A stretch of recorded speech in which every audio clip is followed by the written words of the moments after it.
حي على الفلاح.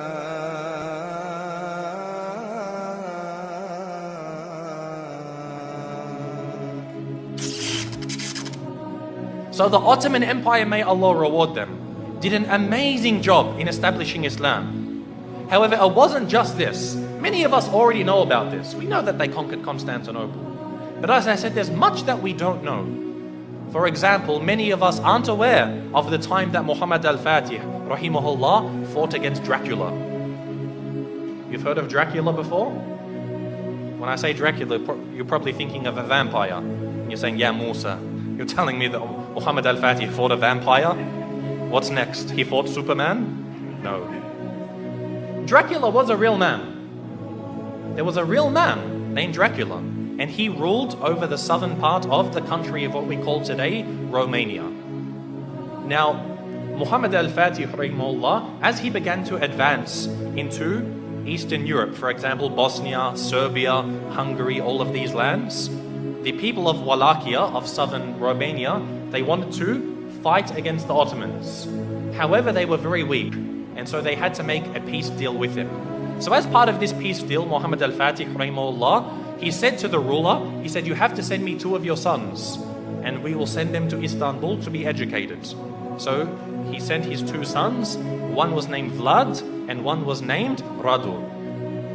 Now Vlad is the one who we know as Dracula, because the word Dracula, it means son of Drakul, which was the name of his father.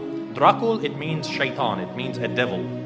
So he's the son of shaitan, and this is actually quite relevant. It's rather fitting when you hear about this man. What happened was, they went to Constantinople, they studied about Islam, and his brother actually became Muslim. So the brother of Dracula, Radu, became a Muslim. He memorized the Quran, he studied so much, and even Dracula studied the Quran even though he wasn't a Muslim. He spoke Arabic, he spoke Persian, he spoke Turkish, and of course Romanian and other languages. And later on, he was sent back to his country, Radu remained, and he became the ruler of his country. Because the Ottomans realized they can't send a Muslim to rule over the country because they're Christians. They wanted to send Vlad, Dracula, so that they could get him there and then defeat him in a war, and they would rule the country. However, Dracula, he decided that he wasn't going to do what the Sultan wanted. The Sultan sent him 2 emissaries, 2 people to come speak with him, and they said to him, you must pay us the jizya. Now that you're the ruler of the country, you have to pay us jizya. And so Dracula, he said to them, if you want to step inside of my court, you have to take off your turban.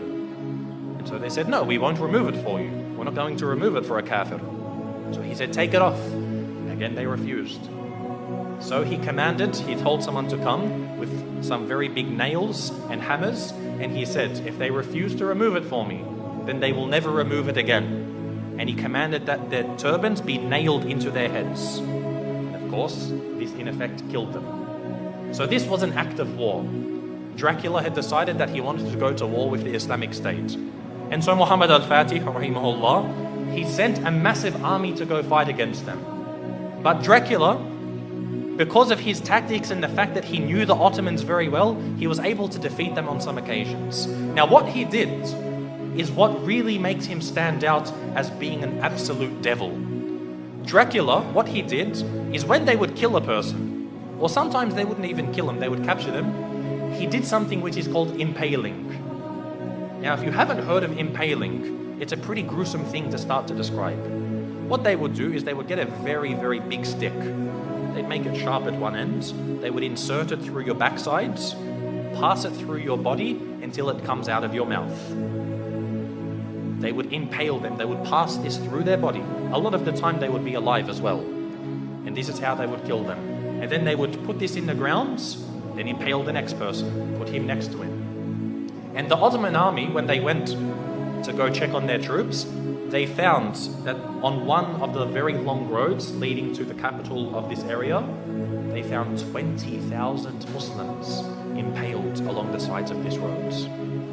Imagine this. And if we suffer today, no doubt we suffer as Muslims today. But things like this, you can't really compare. 20,000 of them impaled. You can imagine how Muhammad al-Fatih, rahimahullah, he feels. To see even one Muslim killed is too much. But to mutilate their bodies after this, This was something which was, beyond what was acceptable. And so he decided to send Radu, who was the brother of Drakula. He sent him to go fight against his own brother. And eventually Radu, rahimahullah, he was able to actually eventually catch up with his brother. This is after he commits so many more atrocities. Even the Christians, they started to back off from him. Because what happened was he, being Romanian, he was Orthodox, he wasn't Catholic. But he actually said to the Pope, he said, if you give me some more troops, I'll become a Catholic for you. Anything you want, I'll change my religion for you. He couldn't care. He wasn't a man of true belief. He was only a man of pragmatism on the battlefields. And so even the Christians started to distance themselves from him. However, the Muslims, they caught up with him and they faced him in battle. And it's unclear if the Muslims killed him or if his own people turned upon him and killed him. But either way, Drakula was killed. And the Ottomans, the Muslim army, defeated Drakula. And so what they did was they removed his heads and they took it to the city of Istanbul and they put it on a very, very large stick. They impaled his head and put it at the gates of Constantinople, where it stood for about 2-3 months, to say, if you want to be like this man, wage war against us. This was the demise of Drakula. And again, as Muslims, most of us won't even know about this. How many people know that Drakula was a real man? And we as Muslims, we fought him and we killed him. You know how they say garlic kills Drakula, or a silver bullet to the heart, or a wooden stake? None of these kill Drakula. Muslims kill Drakula. So anyone who wants to follow the way of Drakula, they will face the same wrath from the Muslim Ummah.